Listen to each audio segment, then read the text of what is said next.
executive director of the clinical department at RegenMD, which is based in Atlanta, but it services people all across the country. So, very selfishly and full disclosure, I'm a client, not getting any kickbacks, just so everyone's like, wait a second, am I watching a commercial? No.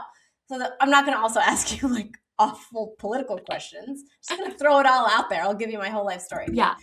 So Bethany, you and I have talked about peptides for years. I've used them for different phases in my life. Obviously in recent history, especially as I'm entering my mid 40s, and we've talked about perimenopause and all that good, lovely stuff. But I would argue that peptides are taking off, absolutely taking off, and you're just riding the wave. Are you invigorated by this? Do you love this? I mean, how do you feel? Yeah, honestly, it is so encouraging because it's something that peptides aren't new. The research has been there for decades, but what's really new is the public awareness about it. So maybe it was things that, 5 to 6 years ago, we were initiating the conversation with patients, but it's really encouraging to have people coming in excited about things that they've been hearing and about things that they can do to take their health into their own hands. So it is really encouraging to see. And we had a conversation with the team earlier in the week, and one of the my coworkers and a friend was like, I mean, I'm hearing a lot about it. I don't even know what a peptide is. Can you just let's just start at the very basics. What is a peptide? Good question. And I think it's because peptides has kind of become like a catch-all term, kind of like everything's a Coke in the South. So there are lots of different types of peptides, but when it comes down to it, peptides are just really small branch chains of amino acids that form proteins, and those proteins surround the cells in our body and they help with cell health. So when we think about peptides, we're talking about things that are supporting our cell function in our body that is breaking down as we age, because cell breakdown is the aging process of the body. Someone says to you, wait a second, this just sounds too good to be true. Are you going to Yeah, say, well, it's modern medicine and a lot of things about modern medicine? If we're saving babies when they're 24 weeks in utero, then there's a lot of things about modern medicine that are too good to be true. Take advantage of it. exactly. And I think that we're in a really unique position with peptide therapy and regenerative medicine. And it's when something first just becomes almost like a boom, right? Like there's a lot of public access to the information, but it is so new and research is emerging. But it's kind of like how hormone replacement therapy was in the 90s, and then like supplements and vitamins in the 40s. Like we had all of these feelings along those then, and it just continued to improve as research and funding improved as well. Are you, when you meet with a client, walk me through sort of what you do with that person and then how you navigate what this person needs. It's going to start with a blood test, right? Where you see vulnerabilities. Yeah, great question. And so what we really like to dial in on, especially being medically and clinically run, is we really focus on oversight. So we do a full medical health evaluation. We go through your medical history, your allergies, what medicines are you taking? We have people fill out intake forms, tell us a little bit about their lifestyle, and then we talk about that in person as well. Lab work is huge. I think you can't measure something unless you see it, and you can't know if it's changing unless you can measure it and see it. So I think that knowing what everything looks as a whole at baseline can give us a lot of good information to see what we can then optimize. And what a 30-year-old might need isn't the same as like a 48-year-old. So it also comes down to like diet, lifestyle, but a big piece of that is what's going on the inside. And we don't know that until we get some baseline lab work and go through a full health history. Yeah. So I'll be selfish and I'm going to ask you for different groups on like your top 3 or 4 peptides. So if we're talking, Okay. I'll start with obviously because I love to know is women, maybe perimenopausal, and I'll get to men, and then I'm thinking of my producer who we can't see or hear, although I'd always love for her to chime in, and I'll get to some of those younger demographics. But with women who are, because obviously perimenopause and menopause is also having its moment. I'm so grateful that there's so much awareness and preparation. Yeah. So I slowly get onto that on ramp. What would you say are your top, I don't know, 5 peptides and why for women who are in their 40s? Ooh, that's a good question. And obviously, medical history aside, because this could make changes. But I think the big focuses in this age and demographic is, your hormones are changing, but we're also losing lots of things, like we're losing muscle mass, we're losing collagen.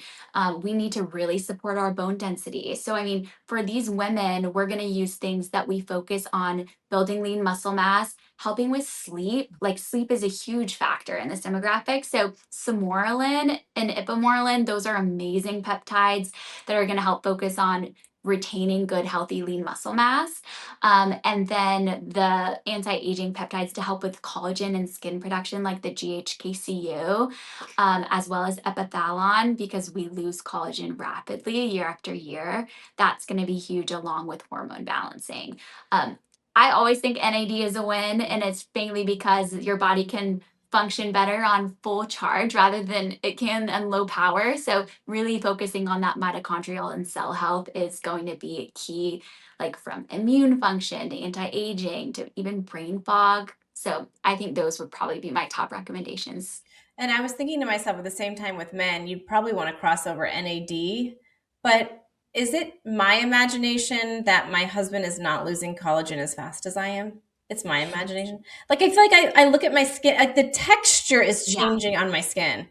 I just Mhm. had this conversation with my friend. I'm like, I woke up and it's like a buttery I'm like, oh, I feel like a puppy belly. But I don't want my skin to feel like a puppy belly. And I don't feel like my 43-year-old husband has puppy belly skin.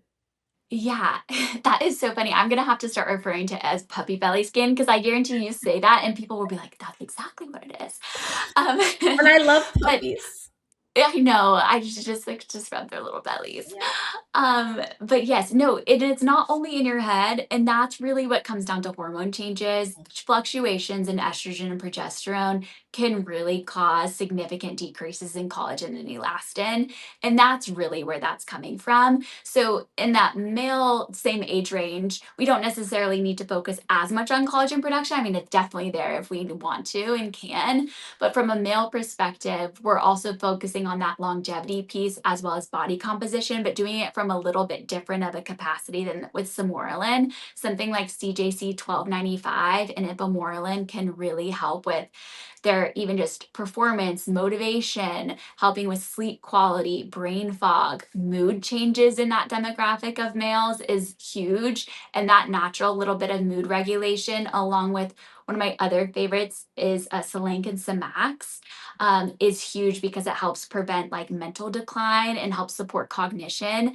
and that male population that we tend to see shift as well with their decreasing testosterone levels. But those last two, and I always pronounce it incorrectly, so I'll leave it to you because I'm not a Yeah. nurse practitioner. They had some issues with the FDA regulation, right? So they were off the market, on the market. Exactly. And I would say there was a time where all of these have been on and off markets, Sure. and that just comes from the fluctuating of the FDA regulations and the studies pulled and trials and funding. And so we do stay really highly up to date with the regulations and with the licensed compounding pharmacies because I think that's the safest way to go about everything. I mean, doesn't that make you feel like a little sassy? Like, I mean, don't you want to get spicy with the FDA? These are all preventative measures. So for me, it feels like Exactly. here we go again with big government. I mean, I'm not trying to make this terribly political, but I'm like, wait a Yeah. second. This is a bipartisan, like, stop blocking medicine that is advantageous to prevent cognitive decline. Like, we're not doing cocaine around here. Exactly. Like the last thing you want to ban is innovation, but instead like help put good strategies around it to make sure it can be as well observed and well followed as it can be. But I mean, really, I mean, we get the questions all the time like, oh, well, if it's so amazing, why isn't FDA approved? And I'm like, want to like glitch out every time I hear it. But it's like that, I mean, truly, we don't want to get political, but the FDA approval comes down to funding and money. And it's hard to get funding for something that is naturally occurring in the body because it's hard to patent. And then if you can't patent it, you can't pour money into research trials. So it's like this vicious cycle that unfortunately it just takes a minute for medicine and policies to catch up. But I think the push and the drive is there. So, I mean, we're trying to prevent chronic disease here, not, just try to stay young. So basically, like, you just want to leave it up to me to say it's, and then you can just say all like the really pretty nice legality stuff because they have a business to run. But for me, it's like, it's so black and white. These Yeah, peptides, I mean, I speak from experience, and I do, first of all, they're expensive. I'm going to be very frank about right. that. I mean, it is an investment that I am able to put these peptides into my body. I don't get a deal on them. I pay full price. So does everyone else. And it is a luxury. So Right. that would also lead me to my next question is, do you foresee it becoming more mainstream? Because I feel like sometimes I'm getting away with cheating here. Yeah. And that's another question we get to is like, are peptides just kind of like a quick fix or like a easy way out? I do foresee them becoming more mainstream as access becomes better. Because I mean, we think about something that drives up price is scarcity. Mhm. So I do think that as things start to lift, with hopefully they will, then access will increase, scarcity will decline, and then price will go down. Um, the struggle right now is like, oh well, is this just for, the wealthy population to stay young and pretty? Correct. And unfortunately, I mean, my rebuttal to that would be, what's even more expensive is chronic disease. I mean, and at the end of the day, there's really no argument with that. And so it's just, you kind of just have to benefit the risk versus reward. But in my mind, there's kind of no balancing act there. I would rather choose to prevent, to stay healthy day after day than choose just to try to ride it out as long as I can and then fight chronic illness when I'm already ill. So Yep. that's kind of the mindset I tend to have. Yeah. I mean, it's also like, well, I'm just going to not hit up Starbucks for an extended period of time and not buy Yeah. ridiculous things for my kids at Target and make different financial decisions and perhaps focus more on prevention and feeding them real foods. I skipped Yeah. over, as I mentioned, my producer is much younger. I say much, but she is. She's much younger than I am. And you can't see or hear her. But for someone who's young, would you say, I know you're healthy, I know you feel great, use these peptides, cycle this in your 30s to prepare for your 40s? Do you have any advice for that age group? Yeah. And I mean, we do treat that age group a lot. I think it's a great mentality to have because, again, we're preventing, we're wanting to. And in that age group, we're not looking to fight or change lots of things. We're looking to optimize and prepare. And I don't think that that's a bad idea, but I do think that there's a right way to go about it because in that age range, truly what we're fighting a lot of, like this younger generation is highly stressed, highly inflamed, overworked a lot of the times, undernourished, tired. So we focus a lot on decreasing that like cellular flare in this generation, and is because that's going to help improve cell longevity and decrease cell breakdown, so it is preparing us better for our 40s. So if we can kind of help tackle those things at the front end, then maybe that won't be as declined 10 years down the road. Right. When you talk to clients, what do you think is the biggest misconception when it comes to peptides? Ooh, that's a good question. I would say there's kind of like a top two in my Okay. opinion. The first one I would have to say is like a shortcut. Mhm. And what I tried to tell them is like lifestyle changes always come first, right? Like we are aware of what we put in our body and exercise is key. But at the same time, if our body is not functioning at its potential, like our hormones are off, our cell function is declined, we're inflamed, no matter how much we eat well and exercise, we're not going to be making those changes.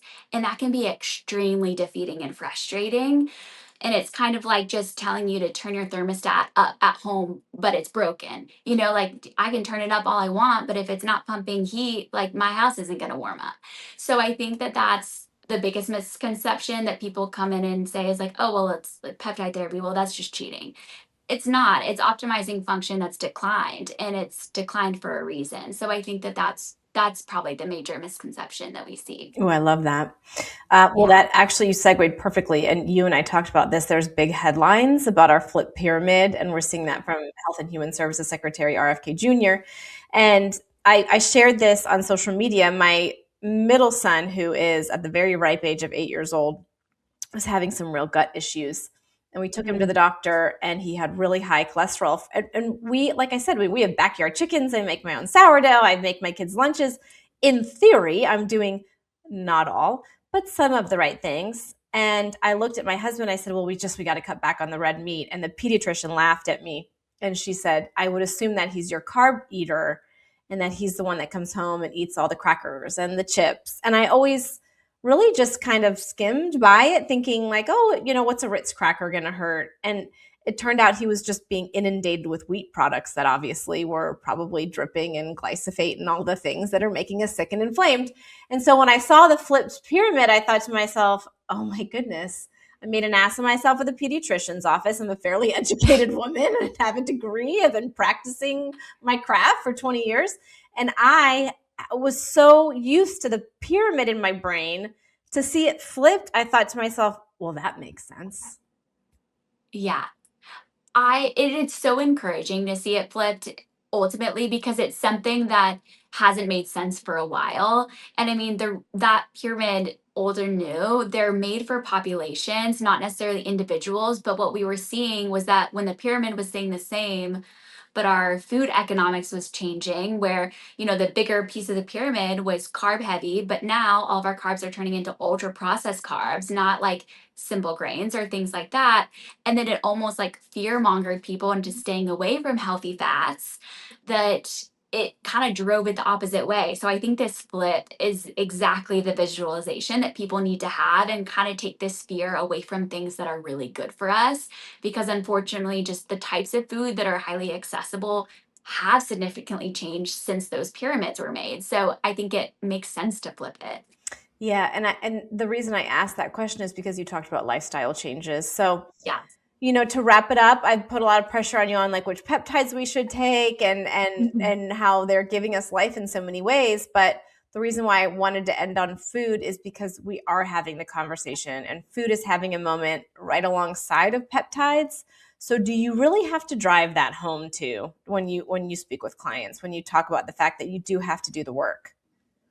Absolutely. Like, and that really comes down to us talking about lifestyle modifications always come first. Like, this peptide isn't going to be as effective as it could be for you if you're not understanding of what you're putting in your body affects it way more than what we're trying to optimize on the back end. So it really drives home that this is a tool, and we use peptides as a tool, but it's not necessarily the solution. So I always think you have a bunch of tools in your toolbox, but if you only keep using one tool out of there, there's a lot of good mechanisms that we could still use and fix if we utilize everything in our belt. So that's where we kind of use it as a complementary benefit, but it definitely shouldn't take the place of those baseline foundational activities. Okay, before I let you go, what's your blue sky?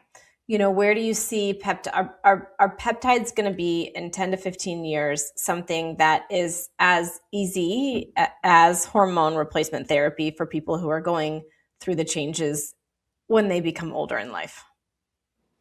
I see that it's there, truly. I think in 10 years, we can get there, considering the strides and everything that we've already made with hormone replacement and all the craziness and the fear and the restrictions that has been on that, and see where we are now.